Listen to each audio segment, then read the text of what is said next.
નર્મદા જિલ્લાના નાંદોદ વિધાનસભાના તિલકવાડા ગામે 400 કરતા પણ વધુ કોંગ્રેસી કાર્યકર્તાઓએ ભારતીય જનતા પાર્ટીનો ભગવો ખેસ ધારણ કરીને ભારતીય જનતા પાર્ટીના પરિવારમાં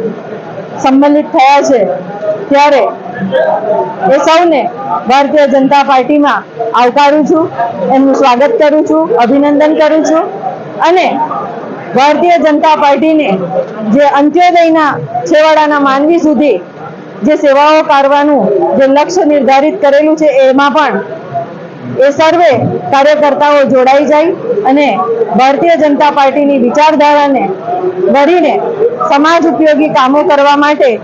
એ લોકો પણ આજે સંકલ્પબદ્ધ થયા છે। ત્યારે એ લોકોને હું ખૂબ ખૂબ અભિનંદન આપું છું અને સર્વે કાર્યકર્તાઓને હું ભારતીય જનતા પાર્ટીમાં આવકારું છું।